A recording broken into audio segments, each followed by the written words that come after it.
desliga os aparelhos, sua filha vai despertar. A voz era pequena, um sussurro frágil que, no entanto, cortou o ar estéril e pesado do quarto de hospital com a precisão de uma lâmina cirúrgica. Alejandro Vargas, um homem que construiu e desfez impérios com a autoridade de sua voz, virou-se com uma lentidão que não lhe era natural, sentindo cada vértebra protestar contra o movimento súbito. Seu coração, um órgão que ele costumava ignorar em suas negociações implacáveis, martelava contra suas costelas com uma violência descontrolada, um tambor anunciando ou o fim definitivo de toda esperança ou um novo e milagroso começo. Parado perto da porta, recortado pela luz fria e esbranquiçada do corredor, estava um menino que não podia ter mais de 7 anos, a mesma idade preciosa de sua Sofia. Ele segurava uma pequena flor amarela, suas pétalas amassadas pelo aperto de seus dedos pequenos e sujos. Os olhos do garoto, no entanto, eram o que desarmava completamente Alejandro. Eram olhos profundos, puros, que carregavam uma seriedade e uma sabedoria que não pertenciam à infância, uma gravidade que parecia ter testemunhado séculos de dor e sofrimento. O quarto no Hospital Elite era o ápice do luxo e da tecnologia, uma suíte presidencial com vista para o mar de luzes de São Paulo, mas para Alejandro era uma jaula dourada, uma prisão asséptica onde o tempo se dissolvia em um ciclo interminável de bips rítmicos e desesperança silenciosa. Há 3 longos e torturantes anos ele vivia ali assistindo sua única filha, tão pequena e pálida na imensidão daquela cama, conectada a um emaranhado de tubos e fios que mantinham seu corpo funcionando enquanto sua alma dormia em um lugar inalcançável. Os melhores especialistas, liderados pelo celebrado Dr. Ricardo Mora, haviam decretado o fim de qualquer esperança. E agora, um menino desconhecido, um fantasma infantil, proferia a frase que era ao mesmo tempo sua maior e mais secreta fantasia e seu terror mais profundo e absoluto. O que foi que você disse? A voz de Alejandro saiu arranhada, um som áspero que ele mal reconheceu como seu, o som de um homem que não usava mais a voz para comandar exércitos de executivos, mas apenas para implorar aos deuses por um milagre. Ele deu um passo hesitante em direção ao menino, meio esperando que ele se dissolvesse no ar, uma alucinação cruel provocada pela exaustão extrema e pelo luto prolongado que o consumia dia após dia. O garoto, que mais tarde diria se chamar Miguel, não se moveu 1 centímetro, sua postura era firme, sua presença, inegável e quase sobrenatural. Seus olhos grandes e escuros permaneceram cravados nos de Alejandro, sem piscar, como se pudesse ler cada pensamento, cada dor escondida em sua alma. Eu disse para o senhor desligar os aparelhos. Ela vai acordar, repetiu ele, com uma calma que era ao mesmo tempo angelical e profundamente perturbadora, uma certeza que desafiava toda a lógica médica. Como você entrou aqui? Quem é você? Onde estão seus pais? As perguntas tropeçaram umas nas outras, urgentes e confusas, nascendo do pânico e da surpresa. A segurança do Hospital Elite era lendária, uma fortaleza projetada para proteger os ricos e poderosos, especialmente no andar da presidência, onde a privacidade era mais guardada que um segredo de Estado. Miguel apenas ergueu um dedo e apontou para uma pequena e discreta porta de serviço que Alejandro raramente notava. Eu venho aqui às vezes. Eu vejo as coisas que os outros não veem, disse ele, sua voz baixa e séria, sem qualquer traço de fantasia infantil. Um arrepio gélido percorreu a espinha de Alejandro. A declaração era um absurdo, uma loucura completa, mas a convicção pura e inabalável nos olhos do menino o impediu de simplesmente ignorá-lo e chamar a segurança. Por 1095 dias, ele havia se curvado à lógica fria da medicina. Agora uma criança com uma flor amassada oferecia uma narrativa alternativa, uma que desafiava a razão e a própria realidade que o aprisionava. Essa história te comove? Deixe seu like e se inscreva. Nós continuamos. Alejandro Vargas era um nome sinônimo de poder e controle absoluto. Como CEO de um conglomerado multinacional, sua vida era uma sucessão de vitórias estratégicas e decisões calculadas que moldavam mercados e alteravam o destino de milhares de pessoas com uma única assinatura. Ele vivia em uma fortaleza de vidro e aço, uma mansão que se projetava sobre São Paulo como um deus observando sua criação, um lembrete constante de sua posição no topo do mundo. No entanto, toda essa autoridade, toda essa capacidade de dobrar a realidade à sua vontade se evaporava no instante em que ele cruzava a porta daquele quarto de hospital. Ali dentro, ele não era o magnata implacável que estampava as capas das revistas de negócios. Era apenas o pai de Sofia, um homem impotente e quebrado, afogando-se em um mar de culpa. A culpa era sua sombra constante, um veneno que ele bebia a cada gole de café, a cada respiração solitária nas madrugadas infinitas. A memória do dia do acidente o assaltava sem piedade, repetindo-se em um loop infernal em sua mente. Uma queda boba no parquinho, um tropeço que os médicos inicialmente minimizaram, mas que de alguma forma misteriosa a arrastou para aquele sono profundo e sem fim. E ele não estava lá. Ele estava fechando um acordo bilionário, brindando a mais uma conquista financeira enquanto o universo de sua filha se partia em 1000 pedaços. Essa ausência era uma ferida aberta que nunca cicatrizava, um fantasma que sussurrava acusações em seus ouvidos durante as longas e silenciosas madrugadas.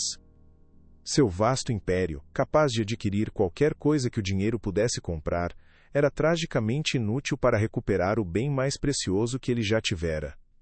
O contraste brutal entre sua persona pública de sucesso e sua agonia privada era um abismo que o consumia lentamente. Eu vejo a enfermeira. Ela vem à noite, continuou Miguel, sua voz infantil resgatando Alejandro das profundezas de sua culpa e trazendo-o de volta ao presente angustiante daquele quarto estéril. A menção de uma enfermeira específica fez o foco de Alejandro se aguçar instantaneamente, como um predador que ouve um galho se quebrar na floresta. Ela mexe nos aparelhos. Mas não como os outros médicos. Ela aperta um botão e desliga uma das maquininhas por um tempinho, só um pouquinho.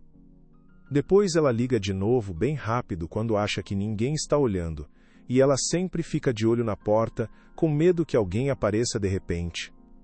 Os olhos de Alejandro se estreitaram, sua mente analítica e treinada para encontrar padrões em dados complexos, começou a processar cada palavra do menino como uma peça crucial de um quebra-cabeça que ele nem sabia que existia. Que enfermeira? Como ela é? Você sabe o nome dela? Perguntou ele, a voz agora tensa, desprovida de qualquer emoção que não fosse uma urgência gélida e perigosa. Miguel encolheu os ombros, um gesto infantil que contrastava de forma chocante com a seriedade de sua revelação. Uma moça de cabelo preso num coque. É sempre a mesma. E ela guarda uma coisa, bem perto da cama da sua filha.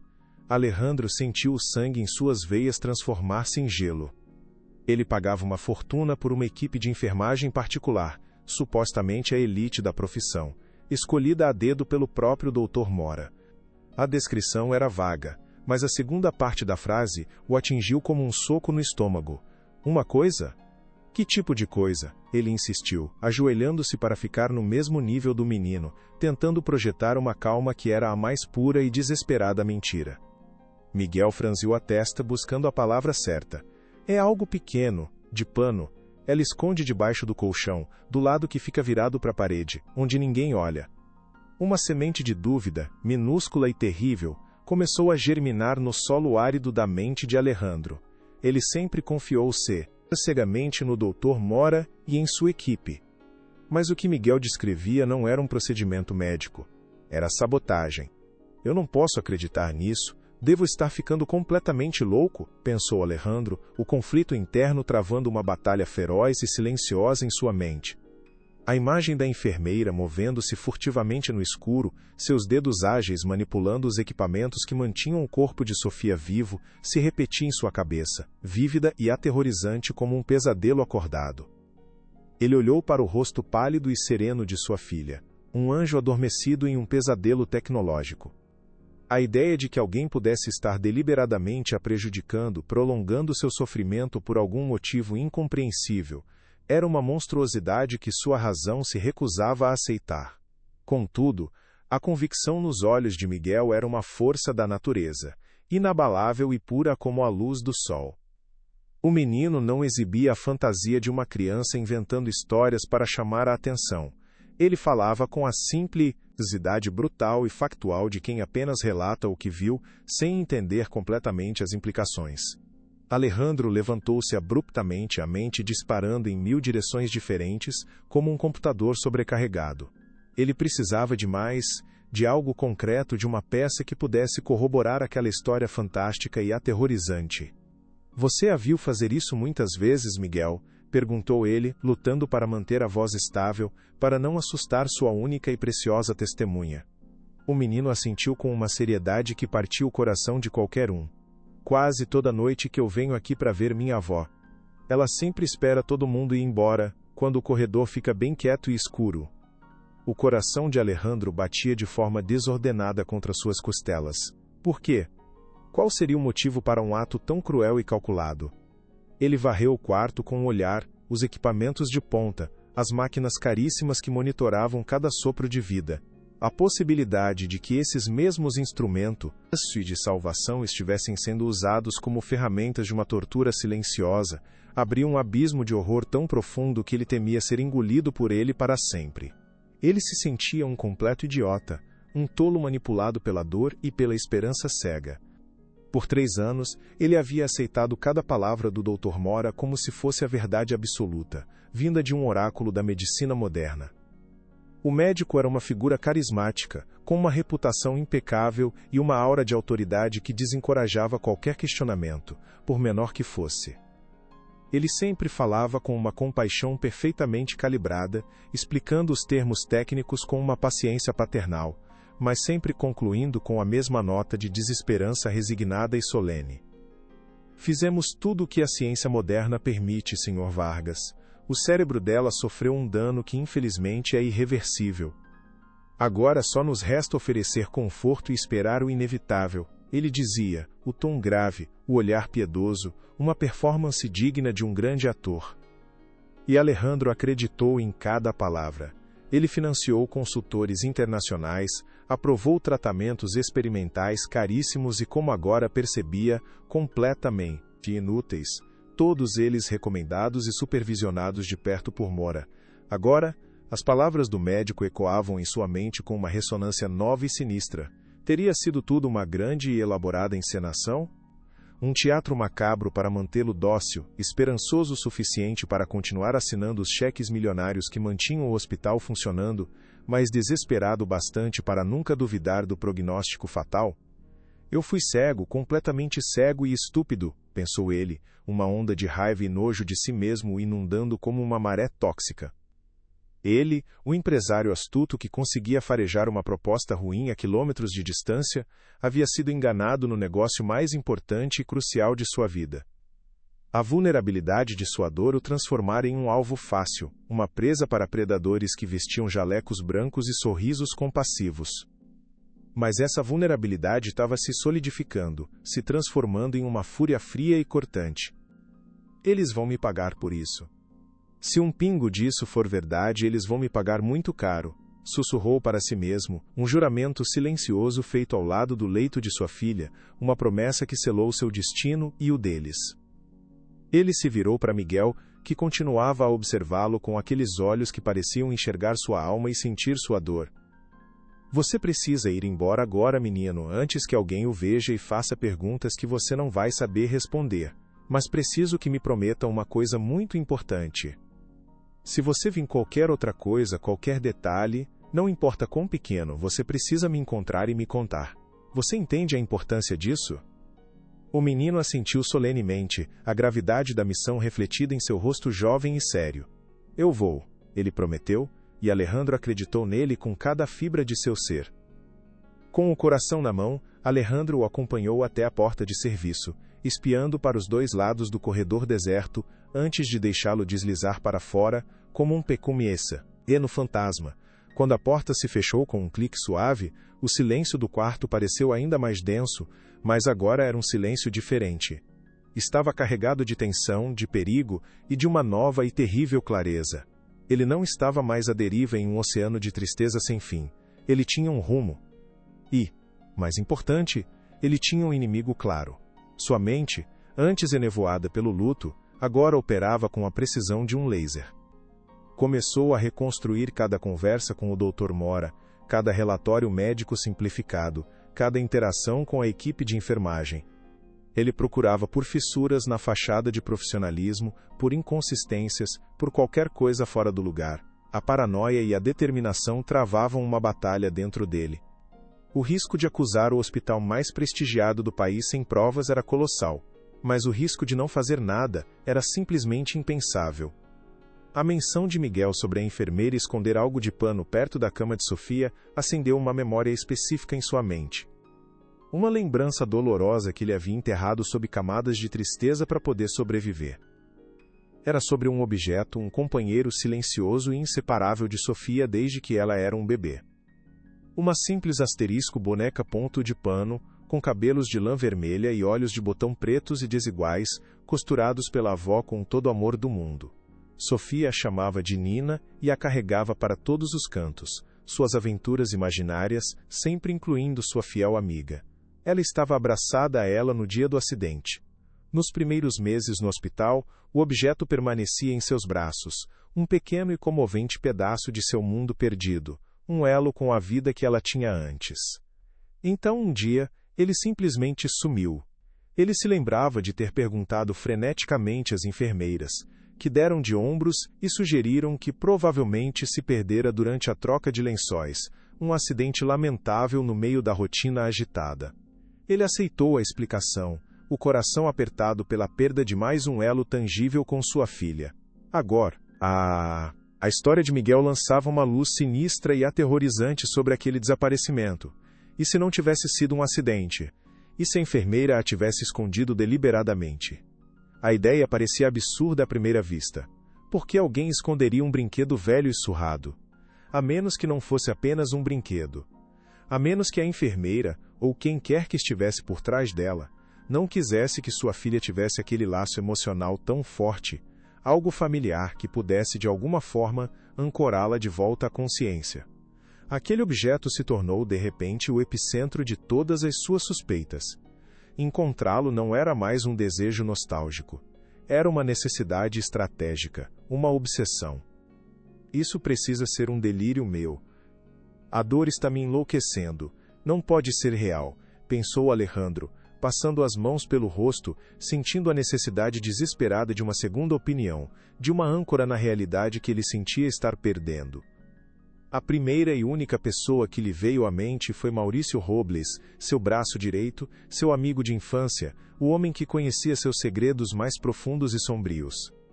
Maurício estava cuidando de seu império enquanto Alejandro se dedicava inteiramente a Sofia. Sem hesitar, Alejandro pegou o telefone, seus dedos tremendo ligeiramente. Maurício, preciso que você venha ao hospital. Agora. É urgente, é sobre a Sofia. Do outro lado da linha, a voz de Maurício era a personificação da calma e da eficiência. Estou a caminho, Alejandro. O que aconteceu? Houve alguma mudança no quadro dela? Alejandro hesitou, o peso da história que estava prestes a contar parecendo insano até para ele mesmo. Como explicar a visita de um menino profético e uma Tipreciu, teoria da conspiração envolvendo enfermeiras e brinquedos desaparecidos sem parecer um louco? Eu não posso falar pelo telefone. Apenas venha. Rápido. Ele desligou, a mão suada e fria. Maurício chegou em menos de 20 minutos, seu terno caro e impecável, um contraste gritante com a aparência desgrenhada e cansada de Alejandro. Ele ouviu toda a história em um silêncio paciente e concentrado, o que deu a Alejandro uma falsa sensação de alívio. Quando Alejandro terminou, exausto e expectante, Maurício soltou um longo suspiro. Alejandro, meu amigo, você está passando por um inferno que poucos podem imaginar. É completamente natural que sua mente comece a procurar por respostas, por culpados. Um menino aparece e conta uma história fantasiosa, e você se agarra a isso porque é mais fácil do que aceitar a verdade terrível de que não há nada a ser feito. As palavras foram ditas com gentileza, mas o efeito foi o de um soco no estômago. Não é fantasia, Maurício, eu juro que não é. Eu vi os olhos daquele menino. Ele não estava mentindo, ele estava dizendo a verdade que viu. Alejandro insistiu, a voz subindo de tom, beirando o desespero de um homem que se afoga e vê o último barco de resgate se afastar. Ele precisava que Maurício acreditasse, precisava de um aliado naquela guerra que sentia estar prestes a começar. Maurício, no entanto, balançou a cabeça lentamente, um gesto de compaixão que pareceu a Alejandro o mais puro e insuportável ato de condescendência. Uma enfermeira sabotando o tratamento da sua filha? Pense bem, Alejandro. Por quê? Qual seria o motivo? Não faz o menor sentido lógico. O Dr. Mora é o melhor especialista do país. Você mesmo o escolheu depois de uma pesquisa exaustiva e minuciosa. A lógica de Maurício era fria, racional e esmagadora, e cada palavra parecia projetada para desmontar sua esperança recém-descoberta, para colocá-lo de volta em sua jaula de desespero. Você precisa se recompor, Alejandro, continuou Maurício, mudando de tática com a habilidade de um negociador. Temos uma crise iminente com os acionistas europeus. Eles estão preocupados com sua ausência prolongada, com seu estado emocional. Sua mente está cansada, está pregando peças em você. Sua filha está nas melhores mãos possíveis. Confie nos médicos. Algo na maneira como ele repetiu a frase "confie nos médicos" soou oco, quase como um roteiro ensaiado e decorado. Pela primeira vez em mais de 30 anos de amizade, uma sombra de dúvida em relação ao seu amigo mais leal e confiável cruzou a mente de Alejandro.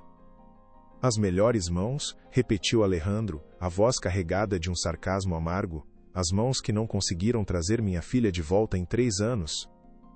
Maurício recuou um passo, surpreso com a hostilidade súbita.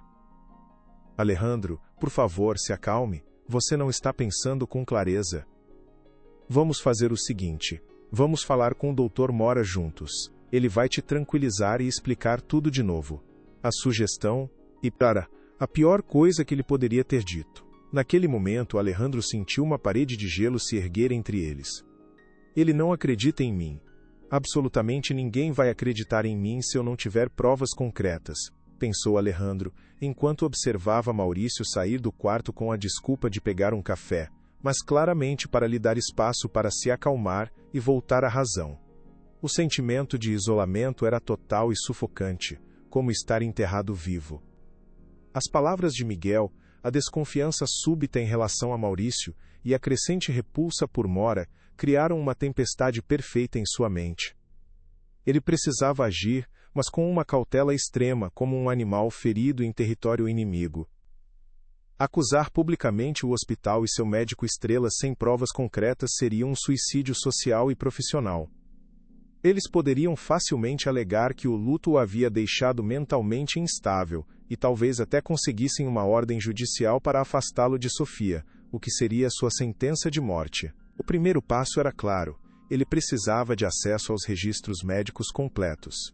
Não os resumos polidos e simplificados que Mora lhe apresentava em suas reuniões formais, mas os dados brutos, os registros de medicação hora a hora, os logs completos dos equipamentos, os relatórios de enfermagem não editados. Em algum lugar naquela montanha de informações, a verdade deveria estar escondida, talvez em um padrão sutil, uma anomalia que apenas um olhar obsessivo e treinado como o seu poderia encontrar. Ele era um homem que construiu um império analisando dados, encontrando padrões onde outros viam o caos. Ele encontraria a mentira. Aquele quarto de luxo não era mais apenas o palco de sua vigília dolorosa. Havia se transformado em um campo de batalha silencioso, e ele estava determinado a lutar, mesmo que tivesse que lutar completamente sozinho. Sua mente, antes turva pelo sofrimento, agora operava com uma clareza calculista, transformando sua dor em um motor para a ação.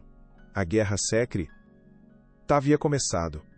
Poucos minutos depois, como se tivesse sido convocado por telepatia, o Dr. Ricardo Mora entrou no quarto e, para a surpresa de Alejandro, Maurício estava com ele, a xícara de café intocada em sua mão. A expressão do médico era a de sempre, uma máscara de seriedade compassiva, uma performance de empatia que Alejandro agora via com olhos completamente diferentes, enxergando a artificialidade em cada microexpressão, em cada pausa calculada. Alejandro, Maurício me contou sobre suas preocupações, começou Mora, a voz suave e controlada como um instrumento bem afinado. Eu entendo perfeitamente que este é um momento incrivelmente difícil para você. É muito comum que os pais em sua situação procurem por algo ou alguém para culpar. É um mecanismo de defesa natural. Cada palavra era uma faca afiada, um ato de condescendência habilmente disfarçado de compreensão profissional, uma forma de invalidar seus sentimentos e suas suspeitas. Alejandro sentiu a raiva subir por sua garganta como Billy, mas a engoliu, forçando-se a manter a calma, a jogar o jogo deles. Eu não estou procurando culpados, doutor. Estou procurando a verdade. E para isso, eu gostaria de ter acesso a todos os registros médicos de minha filha. Os arquivos brutos, os logs dos equipamentos, tudo, desde o primeiro dia em que ela deu entrada neste hospital. A atmosfera no quarto mudou instantaneamente. O sorriso compreensivo de Mora vacilou por uma fração de segundo, imperceptível para a maioria, mas não para Alejandro, que agora estava hipervigilante. Isso é altamente irregular, Alejandro. Além disso, esses documentos são extremamente complexos, cheios de dados técnicos que podem ser facilmente mal interpretados por um leigo. Isso só lhe causaria mais ansiedade e confusão desnecessárias. A recusa era polida, profissional, mas absolutamente firme. Era uma parede. E Alejandro soube, com uma certeza arrepiante, que havia algo muito importante atrás daquela parede que Mora não queria que ele visse de jeito nenhum. Não é uma questão de interpretação, doutor. É uma questão de transparência, insistiu Alejandro, a voz baixa, mas carregada de uma inflexibilidade que não admitia recuo, a mesma voz que ele usava para fechar negócios de bilhões de dólares. Eu sou o pai dela, o único responsável legal. Eu tenho o direito inalienável de ver cada pedaço de papel, cada byte de informação relacionado à saúde da minha filha. É a lei. O Dr. Mora trocou um olhar fugaz com Maurício, um olhar que durou menos de um segundo, mas que para Alejandro pareceu conter uma conversa inteira, um pacto silencioso. Havia cumplicidade ali, um entendimento mudo que o excluiu completamente e confirmou suas piores suspeitas. Claro que você tem o direito, disse Mora, mudando de tática com a habilidade de um político experiente, percebendo que a intimidação não funcionaria. Mas o protocolo do hospital é muito claro, exige uma solicitação formal, que precisa ser analisada e aprovada por nosso conselho jurídico para proteger a privacidade e a integridade dos dados. É um processo que pode levar alguns dias, talvez semanas. Era a desculpa perfeita, uma barreira de burocracia intransponível, projetada para atrasá-lo, para fazê-lo desistir, para dar-lhes tempo de encobrir quaisquer rastros. Maurício, como um parceiro de dança bem ensaiado, interveio no momento exato. Alejandro, ele está apenas seguindo as regras do hospital. Não vamos criar um conflito desnecessário. Dê a eles o tempo que precisam. Vamos nos acalmar e pensar com clareza. A insistência de Maurício em apaziguar a situação, em desviá-lo de seu objetivo, era agora ensurdecedora. Ele não estava apenas tentando acalmar um amigo em luto, ele estava ativamente obstruindo sua busca pela verdade. Minha filha é a única coisa que importa agora, Maurício, disse Alejandro, a voz cortante como vidro quebrado. Ele se virou de volta para Mora. Eu farei a solicitação formal hoje mesmo, mas saiba de uma coisa. Eu não vou esperar semanas. Eu vou conseguir esses registros de um jeito ou de outro. A conversa deixou um gosto amargo de traição na boca de Alejandro, um veneno que se espalhou por todo o seu corpo. A aliança silenciosa entre Mora e Maurício era palpável, uma conspiração que se desenrolava bem na sua frente, sob as luzes fluorescentes daquele quarto de hospital. Eu confiei no homem errado. Por todos esses anos, eu confiei no homem errado, pensou ele, a dor da traição sendo quase tão aguda quanto a dor pela condição de Sofia. Ele se sentiu como um rei em seu próprio castelo, apenas para descobrir que seus conselheiros mais próximos, aqueles em quem ele depositava sua vida, estavam conspirando para mantê-lo prisioneiro em sua própria torre de marfim, sangrando seus recursos e sua esperança. A mansão, o império, os bilhões na conta bancária, tudo parecia uma piada de mau gosto, uma ilusão de poder. Sua verdadeira vida, seu verdadeiro valor, estava contido naquele quarto de hospital e ele estava perdendo a guerra, sem nem mesmo saber que estava lutando. Ele precisava de um novo plano, uma nova estratégia, uma que não dependesse da cooperação deles. Se não podia obter os registros pelos canais oficiais controlados por seus inimigos, teria que encontrá-los de outra maneira. Sua mente empresarial, treinada para encontrar brechas e explorar fraquezas em qualquer sistema, começou a traçar cenários, a avaliar riscos e recompensas. Ele tinha recursos quase ilimitados à sua disposição. Podia contratar os melhores investigadores particulares, os hackers mais talentosos, os advogados mais agressivos. O sistema o havia bloqueado, então ele teria que contornar o sistema ou quebrá-lo se fosse necessário. A imagem do rosto sério de Miguel voltou à sua mente. O menino foi a faísca que acendeu o fogo. Ele não podia falhar com aquela criança, e principalmente, não podia falhar com sua filha. A determinação endureceu seu coração, transformando seu luto em uma arma fria, precisa e letal. Enquanto a noite finalmente caía sobre São Paulo, transformando as imensas janelas do hospital em espelhos escuros que refletiam seu próprio rosto cansado e tenso, Alejandro sentiu uma resolução fria e inabalável se instalar em seu coração como uma rocha.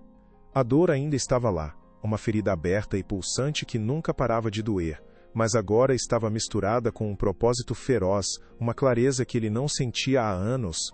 Ele não era mais um pai enlutado esperando passivamente por um milagre ou pelo fim inevitável. Ele era um combatente em território inimigo, e estava pronto para a guerra.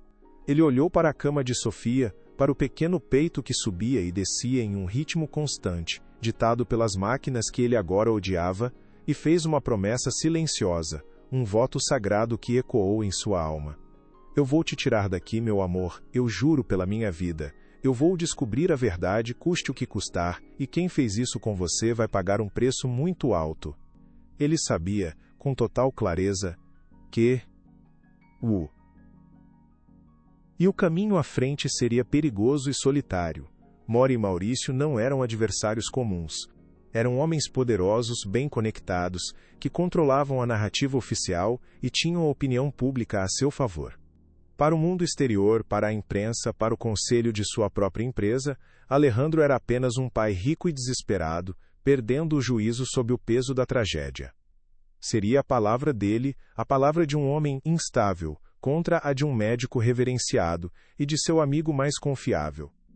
Ele precisava de provas irrefutáveis, algo tão concreto e esmagador que não pudesse ser negado ou distorcido. A busca pelos registros médicos era apenas o começo. Ele também precisava encontrar aquele objeto escondido, o elo perdido que talvez contivesse uma resposta. A noite seria longa. Ele se sentou na poltrona ao lado da cama, não para descansar, mas para vigiar. A humilhação íntima que sentiu foi profunda e cortante, como um estilhaço de vidro em seu coração. Ser tratado como uma criança instável, como um homem delirante, por seu melhor amigo e pelo médico de sua filha, foi um golpe devastador em sua autoestima já fragilizada pela culpa e pelo sofrimento. Alejandro, você precisa aceitar a realidade. Está perdendo a cabeça com essas ideias. A frase de Maurício ecoava em sua mente, cada palavra um estilhaço perfurando seu orgulho e sua sanidade. Desacreditá-lo emocionalmente era a tática mais antiga e eficaz para neutralizá-lo, para isolá-lo em sua própria dor. Quem no mundo acreditaria nas acusações de um homem que, segundo seu confidente mais próximo, estava à beira de um colapso nervoso? Essa percepção o isolava completamente, minava sua credibilidade antes mesmo que ele pudesse apresentar qualquer argumento ou prova. Ele se sentiu encurralado, com a raiva e a frustração crescendo dentro dele como a pressão em uma caldeira prestes a explodir. Algo estava prestes a romper, mas eles cometeram um erro fatal. Subestimaram sua resiliência, sua capacidade de canalizar a dor e transformá-la em combustível para a ação. Eles pensaram que ele era apenas um pai de luto, frágil e quebrantado, fácil de manipular. Estavam prestes a descobrir que também haviam despertado o empresário implacável que ele sempre fora, o estrategista que construiu um império do nada, que não recuava diante de nenhum desafio. E agora, toda sua inteligência, seus vastos recursos e sua determinação de ferro estavam focados em um único e absoluto objetivo: expô-los. A máscara de pai fragilizado estava prestes a cair, revelando o predador que eles haviam esquecido que existia por baixo da dor. Ele sabia que não podia mais confiar em ninguém de seu círculo íntimo, nem mesmo em sua assistente pessoal de longa data. Cada telefonema poderia ser monitorado, cada e-mail interceptado. Com um movimento rápido e discreto, ele pegou um novo celular pré-pago que guardava em sua pasta para emergências e fez uma única ligação para um homem que não via há anos. Gabriel, seu antigo chefe de segurança, um homem cuja lealdade fora comprada não com dinheiro, mas com um ato de bondade que Alejandro fizera por sua família no passado, um favor que Gabriel nunca esqueceu.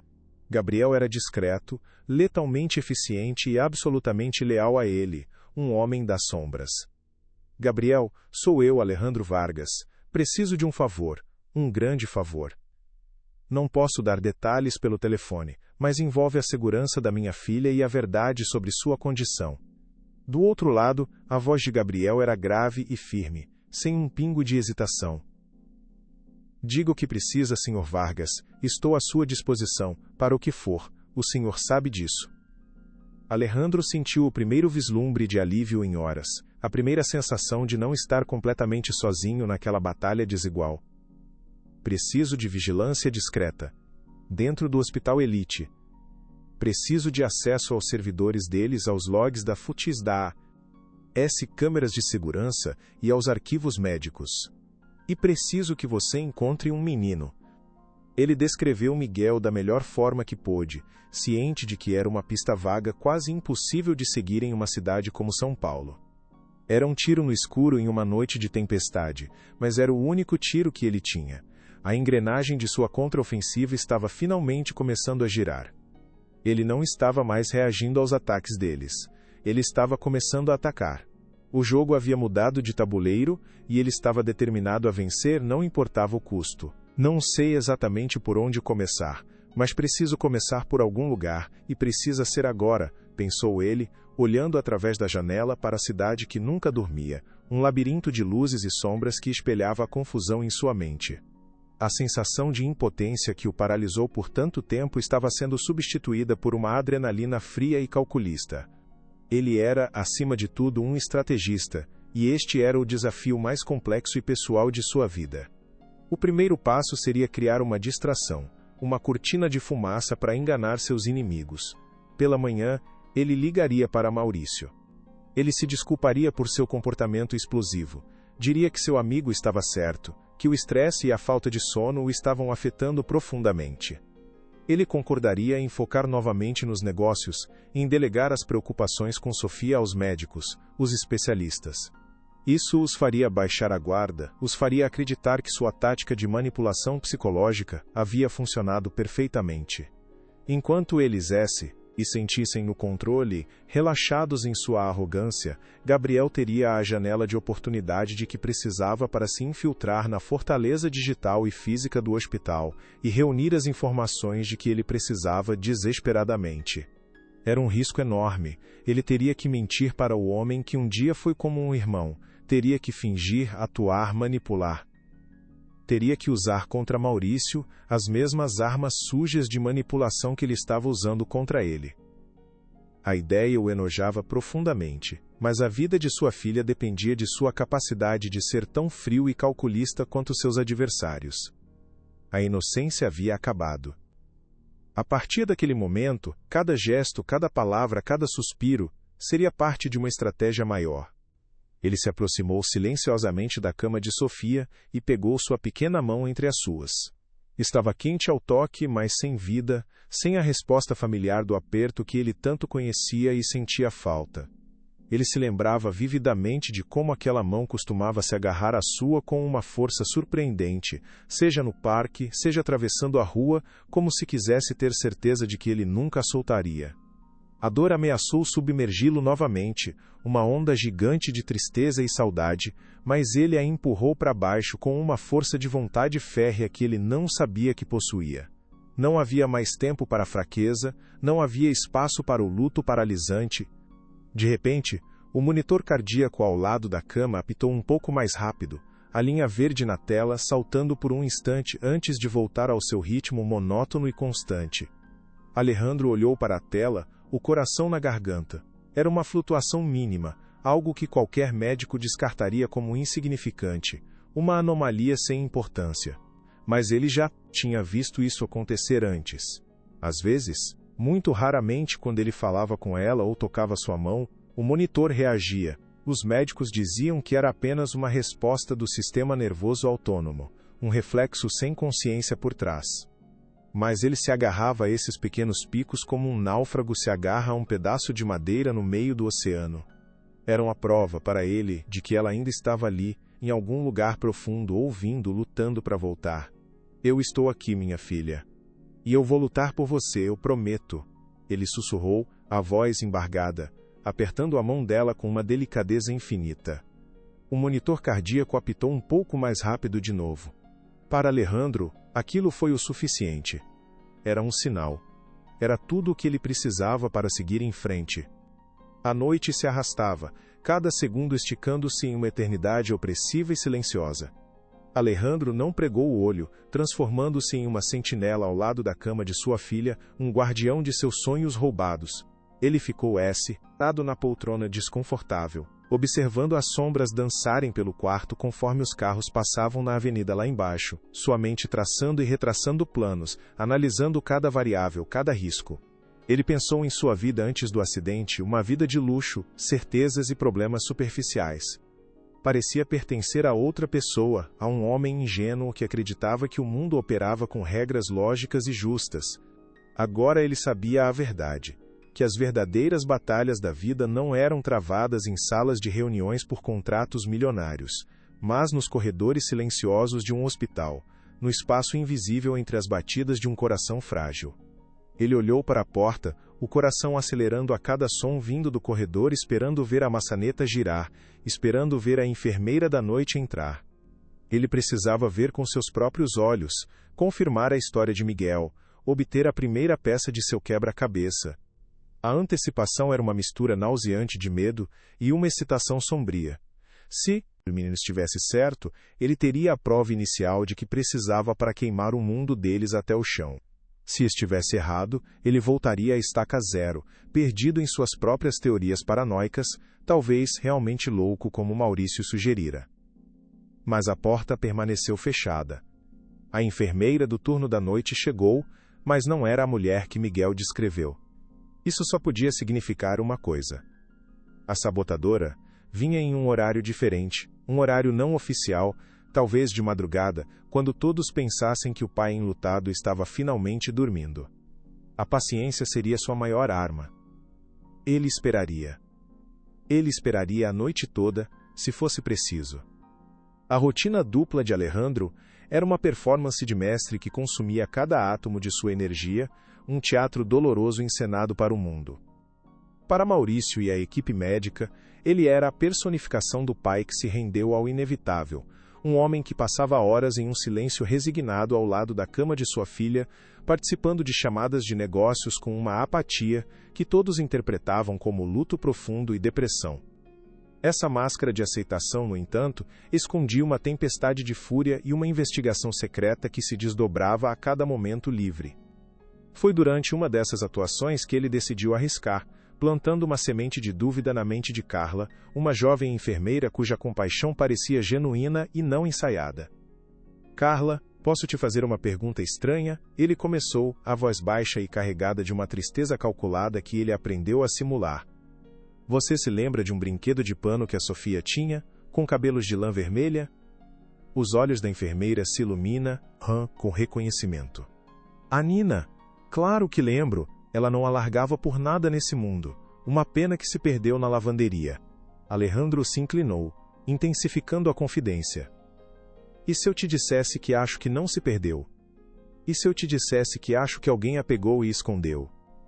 A confusão no rosto de Carla era exatamente o que ele esperava. A semente estava plantada. No dia seguinte, ela o abordou no corredor. A voz, um sussurro conspiratório. Senhor Vargas, sobre os pertences perdidos. Às vezes, quando não são reclamados, eles vão para o depósito S4 no subsolo. É uma chance remota, mas eu só queria que o senhor soubesse. Era a primeira fresta de luz em sua escuridão, a primeira pista tangível que ele recebia de alguém de dentro. O jogo havia mudado. A informação de Carla foi como um mapa para um tesouro enterrado em território inimigo. Naquela mesma noite, Alejandro colocou seu plano em ação. Às 2 da manhã, quando o hospital estava mergulhado no silêncio e na escuridão, ele se transformou em uma sombra. Vestindo roupas escuras, ele se moveu pelos corredores desertos com uma furtividade nascida do desespero, cada passo memorizado das plantas do hospital que Gabriel lhe fornecera. O subsolo era frio e úmido, um labirinto de portas de metal e canos que suavam condensação, o ar pesado com um cheiro de desinfetante e poeira. Ele encontrou o depósito S4, um cadeado simples guardando seus segredos. Com as mãos trêmulas de adrenalina, ele usou uma ferramenta que Gabriel lhe deu para arrombá-lo e deslizou para dentro da escuridão poeirenta. O lugar era um cemitério de objetos esquecidos, um limbo de memórias descartadas. Ele começou a vasculhar caixas de itens pessoais, o coração martelando contra as costelas a cada segundo que passava. Roupas pequenas, livros de colorir, um par de sapatos de lantejoulas, cada item uma facada de nostalgia e tristeza. E então, no fundo da última caixa, ele a viu. Enrolada em um lençol amarelado, estava a companheira de Sofia. O cabelo de lã vermelha estava emaranhado, um olho de botão pendurado por um fio, mas era ela. Um soluço escapou de seus lábios. Ao segurá-la, sentiu algo errado, um pequeno caroço, duro e antinatural, costurado dentro de suas costas. O que é isso? Pensou ele, o sangue gelando em suas veias. A costura era nova, mais grosseira que o resto. Alguém a havia aberto, alguém havia escondido algo ali dentro. De volta à segurança do quarto, com a porta trancada e o coração batendo descontroladamente, Alejandro operou como um cirurgião em uma missão de vida ou morte. Com um pequeno canivete de seu chaveiro, ele cortou cuidadosamente a costura grosseira nas costas do brinquedo. Seus dedos mergulharam no recheio de algodão e encontraram o objeto duro, envolto em plástico sinigico para protegê-lo. Ele o puxou para a luz fraca do abajur. Era um minúsculo cartão de memória, pequeno como uma unha. Um arrepio percorreu sua espinha. Por que alguém esconderia isso ali? O que poderia haver de tão importante para ser guardado em um lugar tão improvável?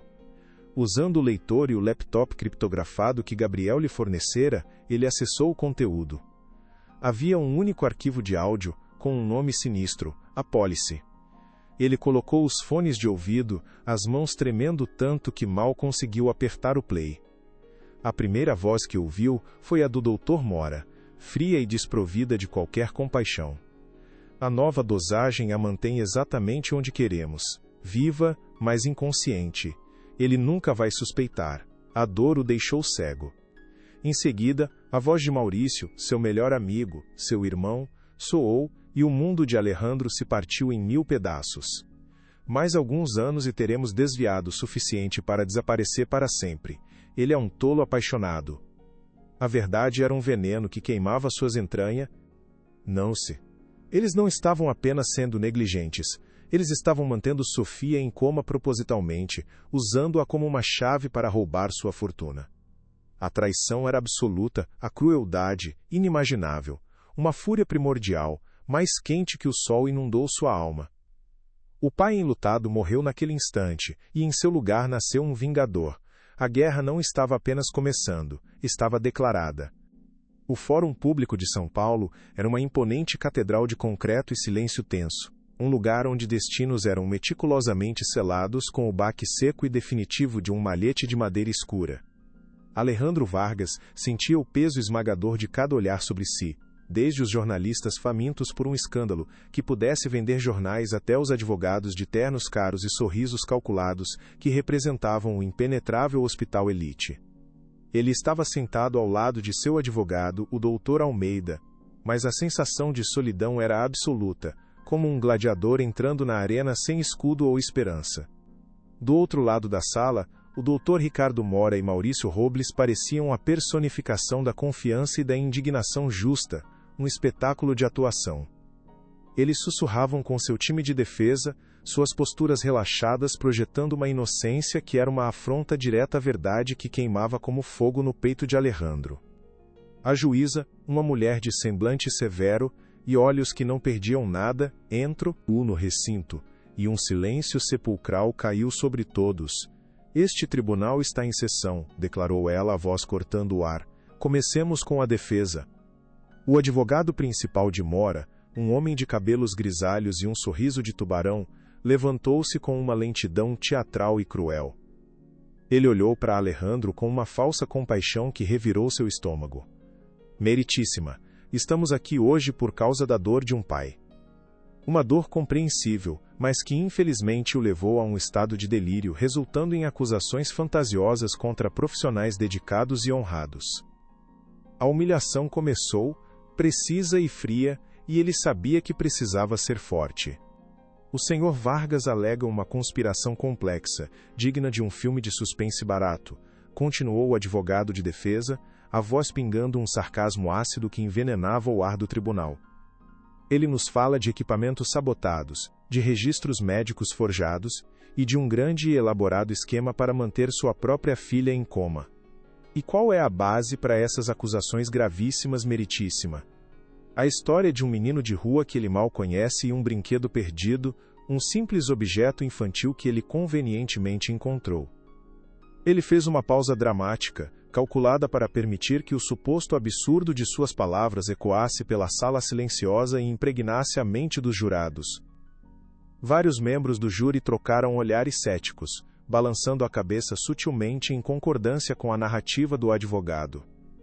Alejandro sentiu o sangue subir ao rosto, um calor de fúria e impotência, mas manteve a compostura com um esforço sobre-humano, as mãos cerradas em punhos tão apertados que as unhas vavam em suas palmas debaixo da mesa.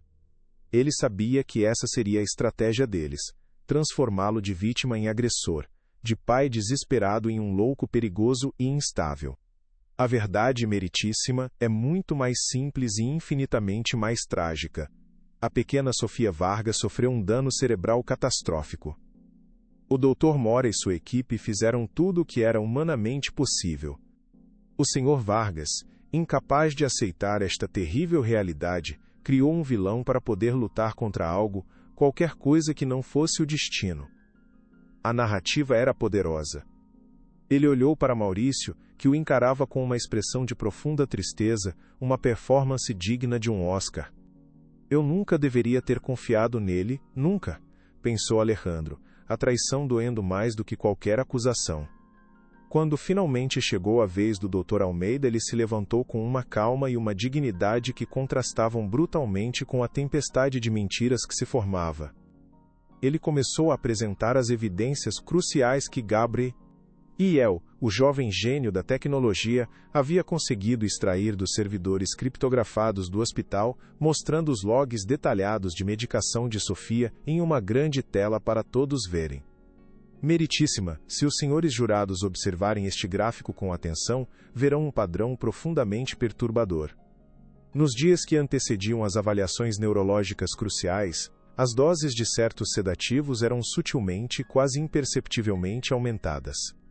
Ao mesmo tempo, os estimulantes cerebrais eram reduzidos a níveis subterapêuticos. Níveis que manteriam a paciente estável, viva, mas garantiriam que ela não apresentasse nenhuma melhora significativa que pudesse alertar uma equipe externa.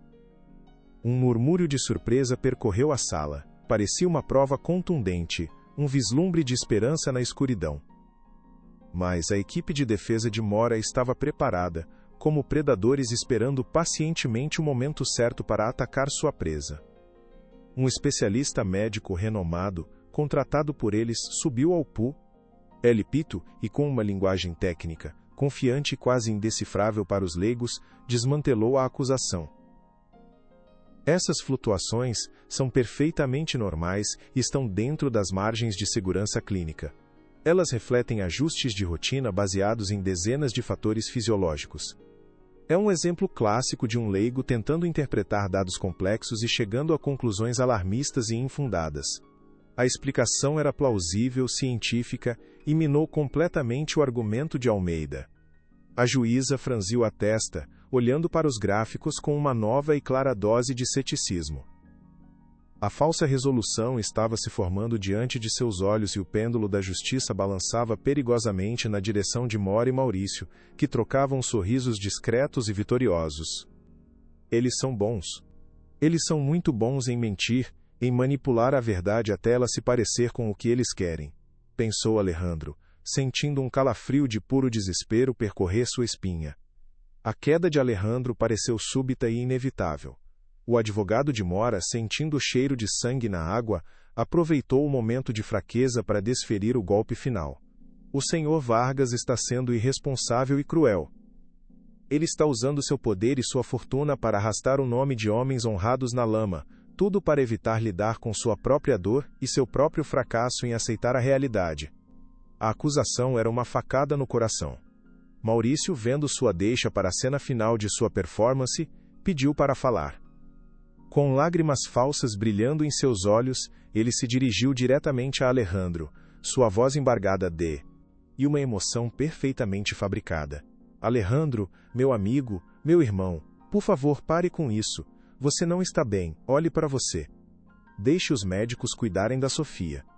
Volte para a empresa, volte para a sua vida, nós estamos todos muito preocupados com você. A performance foi devastadora. Ele não era apenas um vilão, ele era um vilão se passando por um amigo leal, o que tornava a traição ainda mais monstruosa e dolorosa.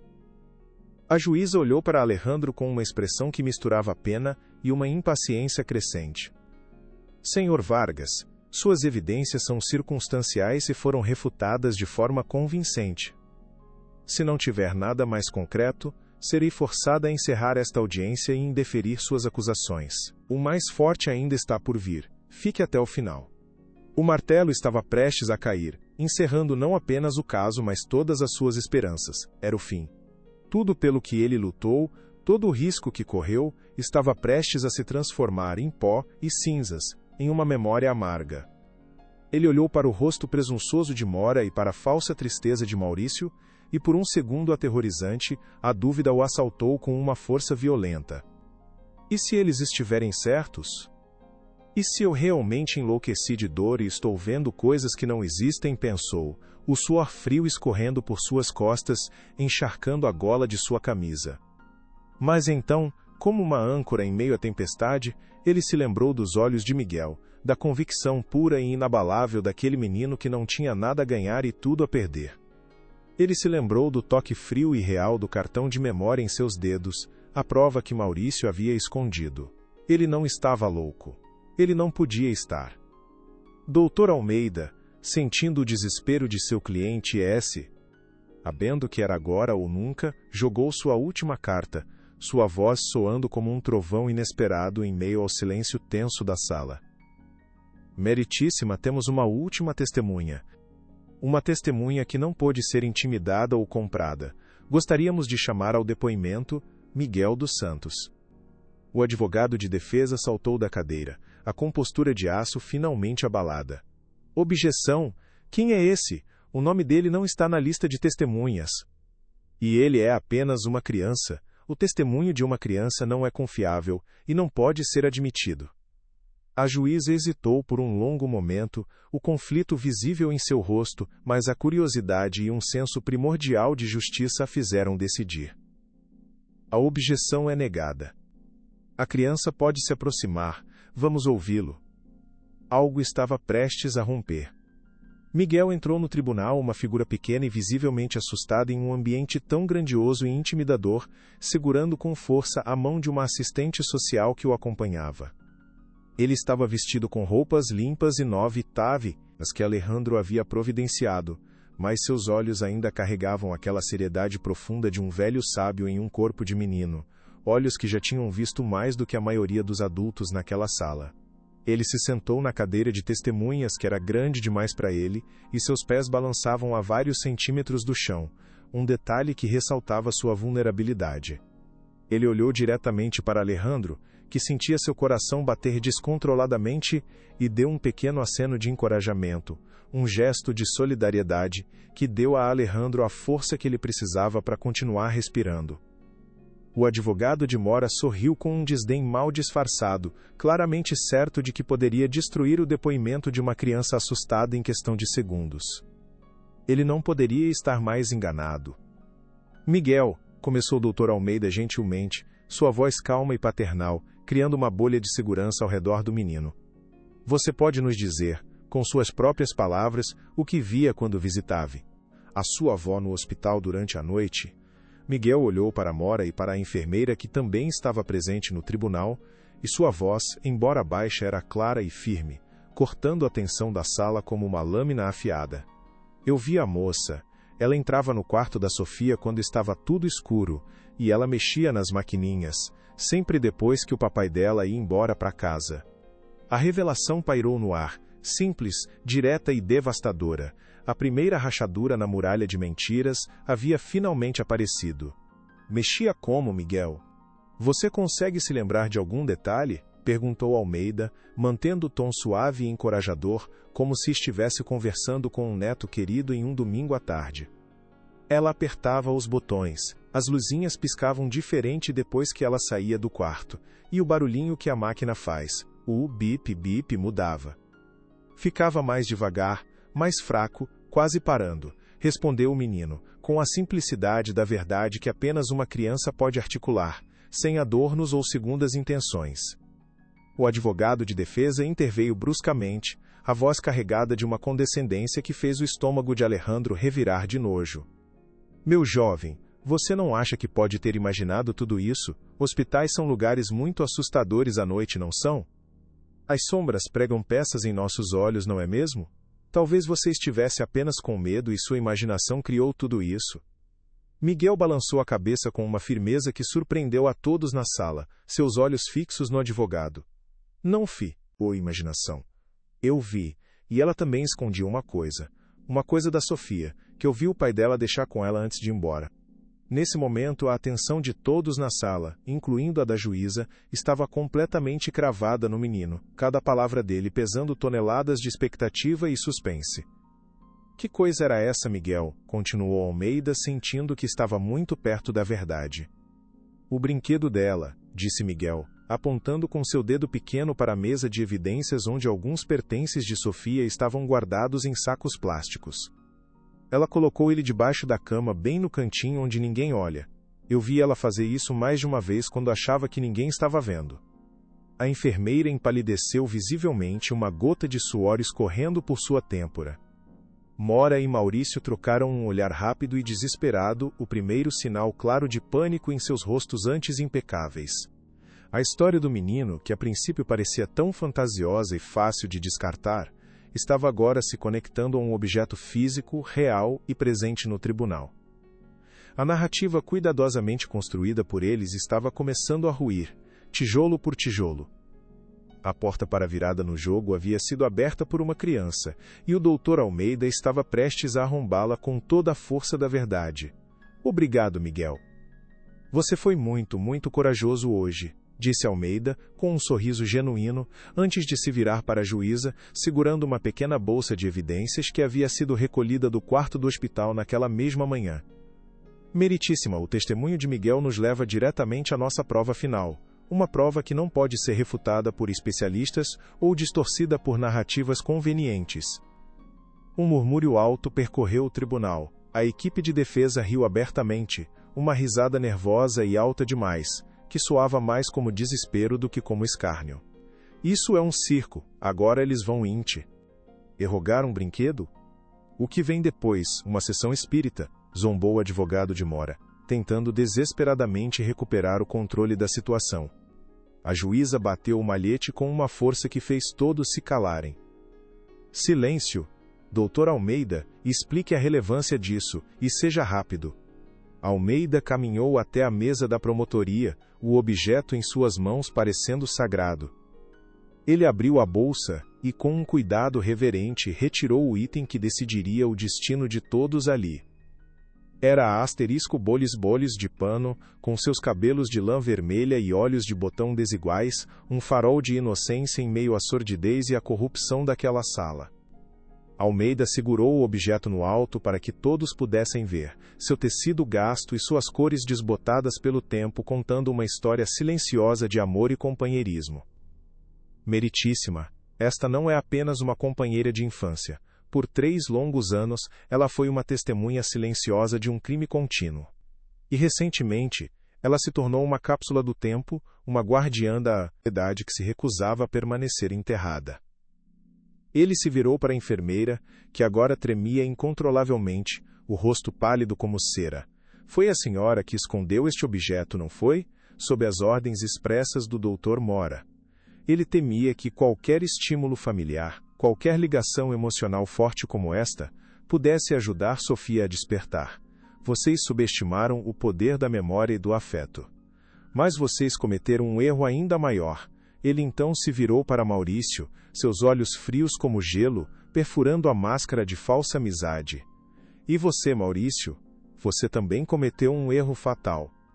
Você, em seu excesso de confiança e arrogância, usou este objeto inocente para esconder sua apólice de seguro, sua garantia contra seu parceiro no crime, caso algo desse errado. Com um movimento preciso e rápido, Almeida revelou uma pequena incisão, quase invisível, nas costas do brinquedo. Dentro dela, encontramos isso. Ele ergueu um minúsculo cartão de memória entre o polegar e o indicador. O silêncio na sala era tão absoluto e denso que se podia ouvir um alfinete cair. Mora e Maurício congelaram, seus rostos uma máscara de puro e inegável horror. A verdade estava prestes a explodir. É uma gravação. Uma conversa entre o Dr. Mora e o Sr. Maurício Robles, gravada pelo próprio Maurício, onde eles discutem em detalhes sórdidos seu plano para manter Sofia em coma, desviar os fundos da empresa de Alejandro e, eventualmente, herdar tudo após declará-lo incapaz. Isso é inadmissível, uma gravação ilegal forjada, plantada, gritou o advogado de defesa em pânico total, o profissionalismo evaporando. Mas a juíza ergueu a mão, o rosto uma máscara de fúria contida e gelada. Eu vou decidir o que é admissível neste tribunal. Toque a gravação, Dr. Almeida. Agora. O técnico de som do tribunal conectou o pequeno dispositivo ao sistema de áudio. Um chiado breve preencheu o ar, e então, a voz fria e clínica de Ricardo Mora ecoou, cristalina e terrivelmente clara. A nova dosagem é Popo Nile Fotiver, mantém exatamente onde queremos. Viva, mas completamente inconsciente. Ele nunca vai suspeitar. A dor o deixou cego e estúpido. Em seguida, a voz de Maurício, o amigo, o irmão, soou, e cada palavra foi um prego no caixão de sua mentira. Mais alguns anos e teremos desviado o suficiente para desaparecer para sempre. Ele vai acabar internado em uma clínica psiquiátrica, o pobre coitado, e nós ficaremos com o império que ele construiu. A gravação continuou, detalhando os desvios financeiros, o plano para declarar Alejandro mentalmente incapaz, a crueldade calculada e desumana. O público ofegava em choque.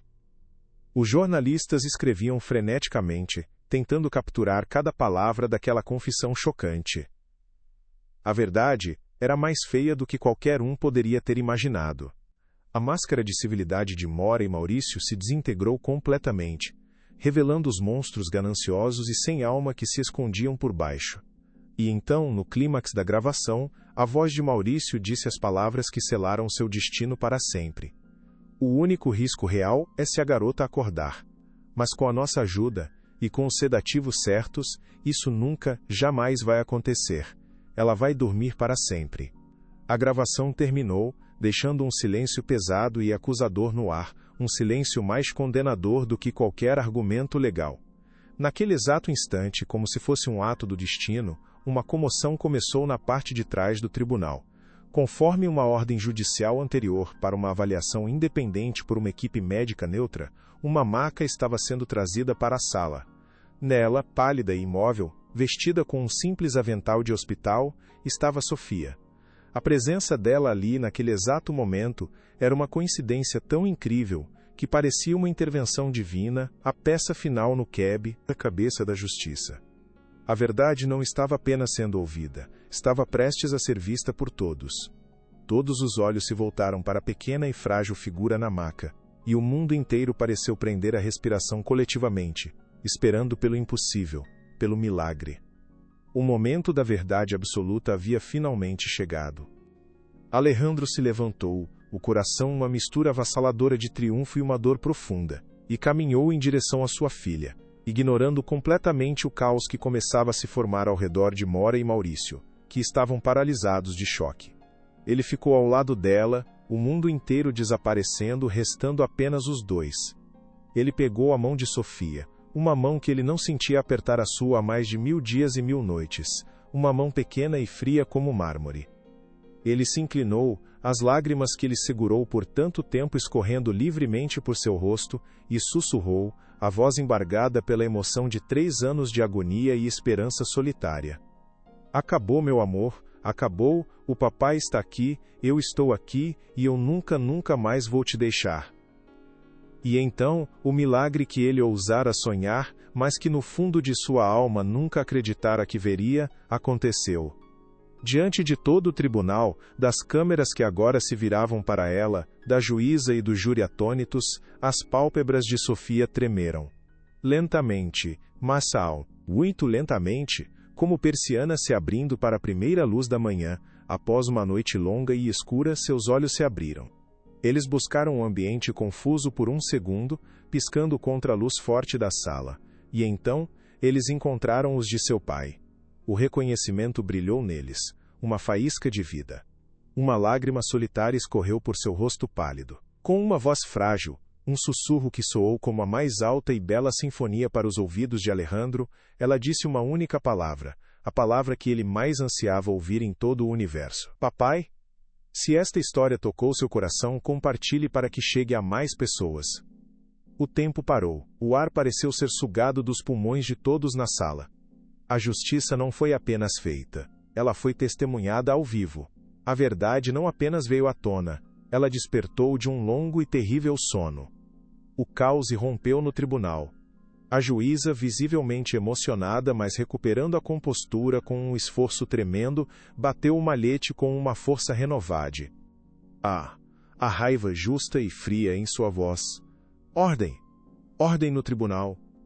Eu decreto a prisão preventiva e imediata do Sr. Ricardo Mora e do Sr. Maurício Robles por tentativa de homicídio, fraude, sequestro qualificado e conspiração. Levem-nos daqui. Os 2 homens, agora pálidos e trêmulos como folhas ao vento, não ofereceram qualquer resistência. Foram algemados e levados para fora sob um coro de insultos e o flash incessante das câmeras dos fotógrafos que se acotovelavam para registrar sua queda.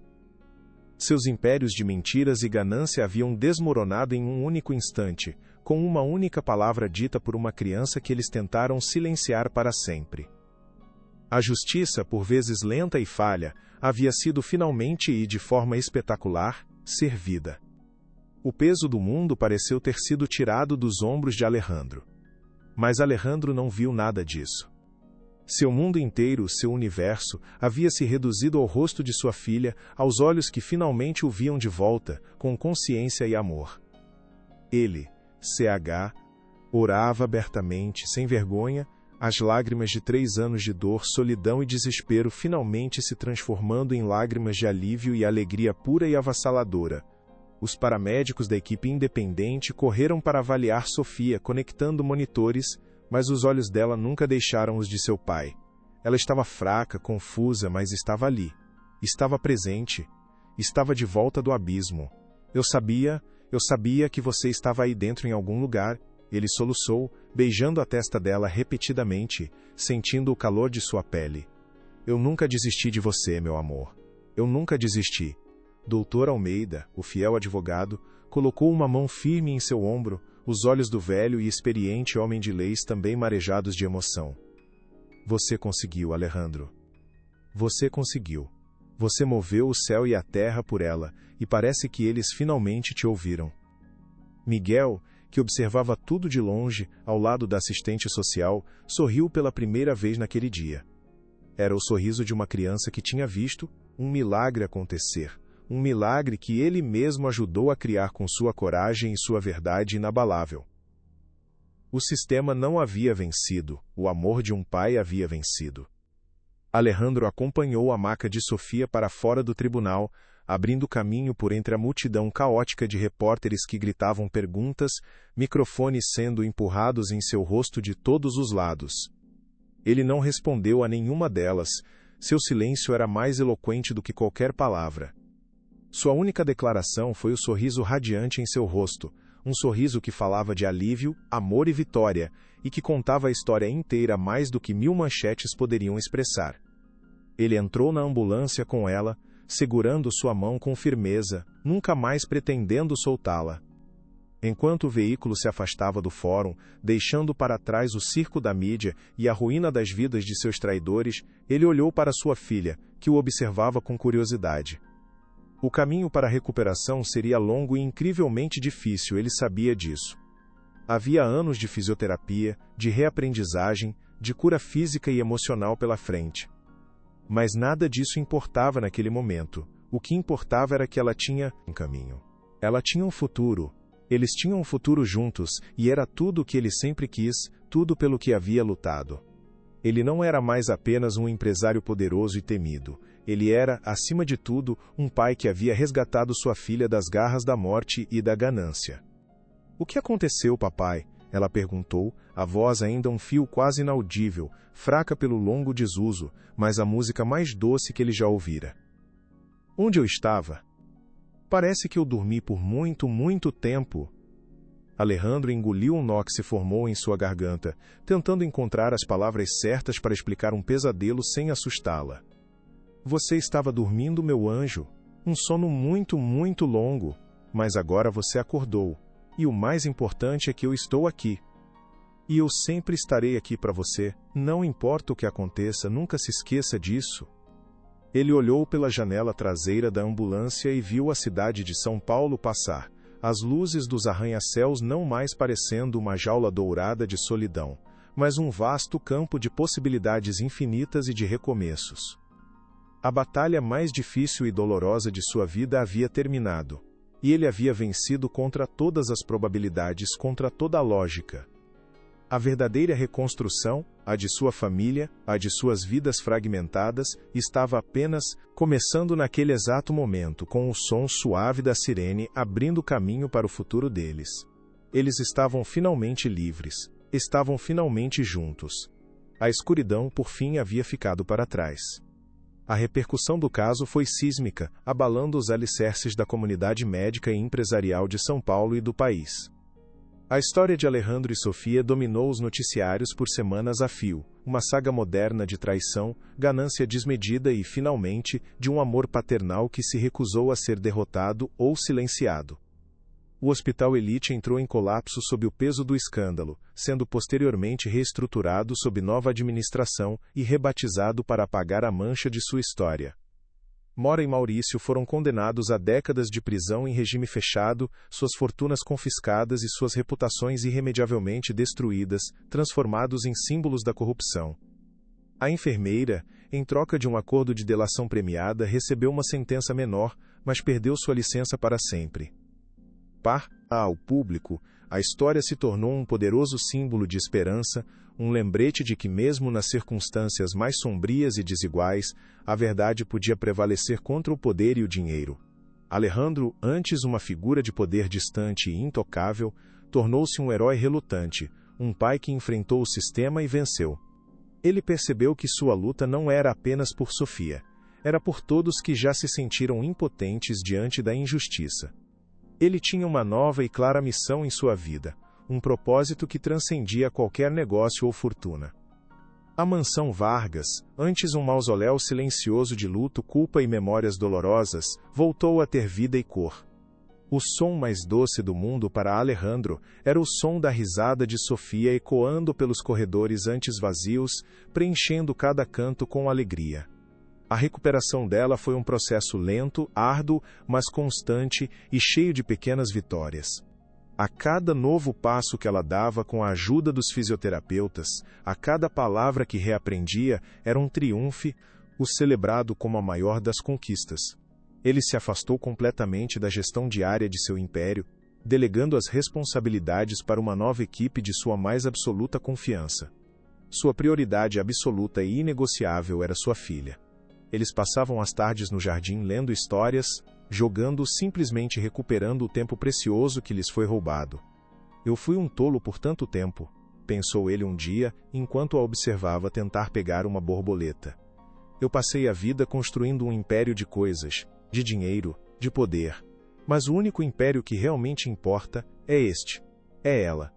Ele finalmente entendeu, com uma clareza que doía, que a verdadeira riqueza não estava em seus extratos bancários, mas nos pequenos e fugazes momentos de felicidade pura. Ele havia perdido quase tudo para aprender essa lição, mas ao olhar para o sorriso de sua filha, ele sabia que havia ganhado o universo de volta. Miguel se tornou uma presença constante e extremamente bem-vinda na vida dos Vargas, um sol em seus dias.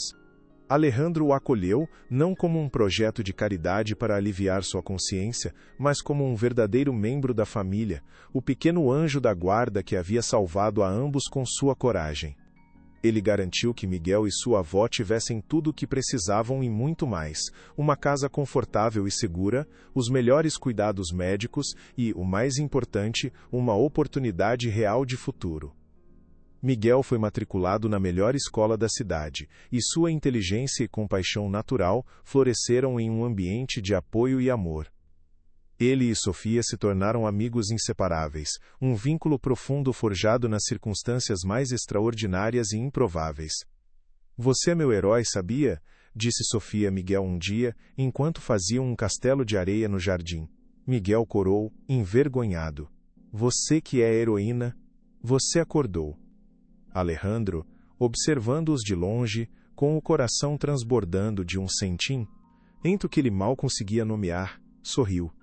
Aquele menino, que um dia lhe entregou uma flor de dente de leão amassada como um presente, havia lhe dado o presente mais precioso de todos, a chance de ser pai novamente, de forma plena e presente. A gratidão que sentia era infinita, uma dívida que ele passaria o resto de sua vida tentando pagar com amor e apoio incondicional. O dia em que Sofia finalmente recebeu alta do hospital de reabilitação foi um dia de celebração silenciosa, íntima e profunda. Não houve festa, não houve imprensa, não houve alarde. Havia apenas Alejandro, Sofia e Miguel de mãos dadas, caminhando para fora do prédio em direção a uma nova vida que os esperava. Sofia parou no portão e olhou para o céu azul, um azul que ela não via há anos.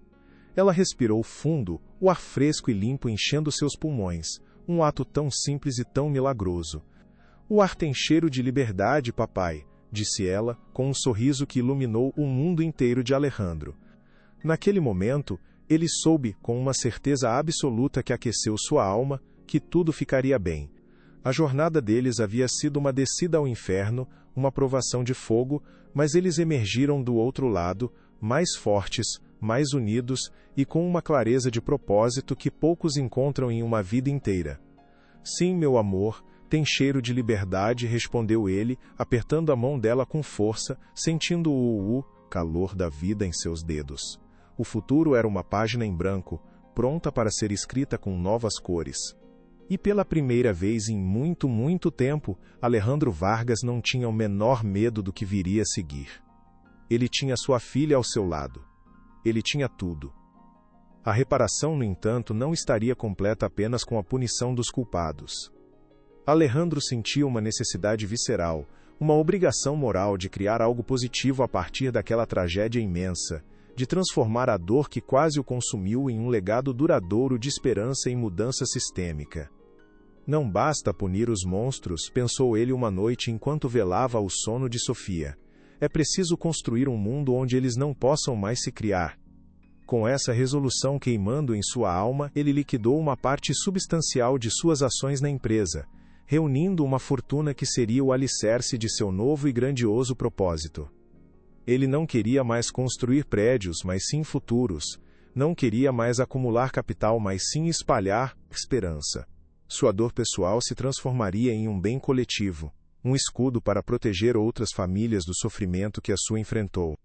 O dinheiro, que antes era um fim em si mesmo, agora se tornaria uma ferramenta para a cura, para a justiça e para a construção de um amanhã mais seguro e mais humano para todas as crianças, independentemente de sua origem ou condição social. Em uma coletiva de imprensa que atraiu a atenção de todo o país e até mesmo da mídia internacional, ele anunciou a criação da Fundação Sofia. O objetivo não era apenas construir hospitais luxuosos, mas sim revolucionar o atendimento pediátrico no Brasil, com foco total na humanização, na transparência absoluta e no apoio integral às famílias, que muitas vezes se sentem perdidas e sozinhas.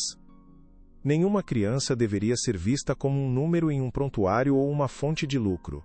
E nenhum pai deveria ter que lutar sozinho contra um sistema indiferente e por vezes cruel, declarou ele. a voz firme como aço, os conso como Osir, olhos brilhando com uma nova e inabalável determinação. A fundação estabeleceria protocolos rigorosos de auditoria externa, criaria canais de denúncia seguros e anônimos para funcionários e pacientes e ofereceria bolsas de estudo para jovens de baixa renda que sonhavam em seguir carreira na área da saúde com integridade e compaixão. Era uma declaração de guerra contra a indiferença e a corrupção que quase destruíram sua família. Era sua forma de garantir que o sofrimento de Sofia não tivesse sido em vão, mas que se tornasse a semente de uma mudança real e profunda. 5 anos depois, a paisagem da saúde infantil no Brasil havia começado a se transformar de maneira inegável e profunda. A Fundação Sofia era uma força da natureza, um nome que se tornara sinônimo de excelência, compaixão e, acima de tudo, esperança. 10 hospitais comunitários de ponta haviam sido construídos ou totalmente reformados em regiões carentes, equipados com a mais moderna tecnologia, mas operados com a mais antiga e eficaz das medicinas, o cuidado humano e o respeito pela dignidade. Mais de 2.000 crianças, cujos destinos poderiam ter sido tragicamente selados pela falta de recursos ou por diagnósticos apressados e negligentes, tiveram suas vidas salvas por equipes médicas que trabalhavam com um novo propósito. As bolsas de estudo da Fundação já haviam formado uma nova geração de médicos e enfermeiros, jovens idealistas que acreditavam que a medicina era, antes de tudo, um ato de amor ao próximo. O legado de Alejandro não estava mais nos balanços financeiros de sua empresa, mas nos sorrisos recuperados, nas famílias reunidas, na fé restaurada de uma nação que aprendera a lutar por seus direitos. Ele provou que um único homem, movido por uma causa justa, podia realmente mover montanhas. O tempo, esse curador implacável e gentil, passou. Sofia, agora uma pré-adolescente vibrante de 12 anos, havia superado todas as expectativas. As sequelas físicas e neurológicas eram mínimas, quase imperceptíveis, um testemunho de sua incrível força de vontade e do amor que a cercava. Ela era uma aluna brilhante, apaixonada por ciências, e sonhava em um dia se tornar médica para ajudar outras crianças. Miguel, também com 12 anos, tornara-se um jovem de olhar inteligente e coração compassivo. Ele era o protetor silencioso de Sofia, seu melhor amigo e confidente. Já demonstrava a sabedoria e a empatia que um dia o tornariam um grande líder na fundação, o sucessor natural do legado que Alejandro estava construindo. Alejandro, por sua vez, encontrou uma paz que nunca imaginou ser possível. Os cabelos grisalhos em suas têmporas contavam a história de suas batalhas, mas seu sorriso era sereno, o sorriso de um homem que encontrou seu verdadeiro lugar no mundo. Ele não era mais um titã dos negócios, mas simplesmente um pai, e para ele, esse era o título mais valioso e honroso que poderia ostentar. A felicidade, ele descobriu, não era um destino, mas uma jornada construída com amor. Em uma tarde quente e ensolarada, em um parque público que agora levava o nome de Miguel em homenagem à sua bravura, a cena final daquela longa e dolorosa jornada se desenrolava em uma paz quase sagrada. Alejandro Vargas observava seus 2 filhos. Sofia, com os mesmos olhos brilhantes e curiosos de sempre, corria por um campo de flores, seu riso cristalino misturando-se ao canto dos pássaros. Ao seu lado, Miguel a acompanhava, ambos compartilhando um segredo, uma piada, uma cumplicidade que era só deles. Eles eram o futuro, a prova viva de que o amor é a força mais poderosa e resiliente do universo. Alejandro refletiu que a verdade, por mais que tentem enterrá-la sob camadas de mentiras e poder, sempre encontra um caminho para a luz. E a fé inabalável de um pai, a coragem de um menino e a resiliência de uma garotinha, podem de fato desafiar o destino e reescrever as estrelas. Ele os chamou, e eles correram em sua direção, envolvendo-o em um abraço triplo e apertado. Naquele abraço, estava contido todo o significado do universo. Estava tudo bem. Finalmente, estava tudo bem.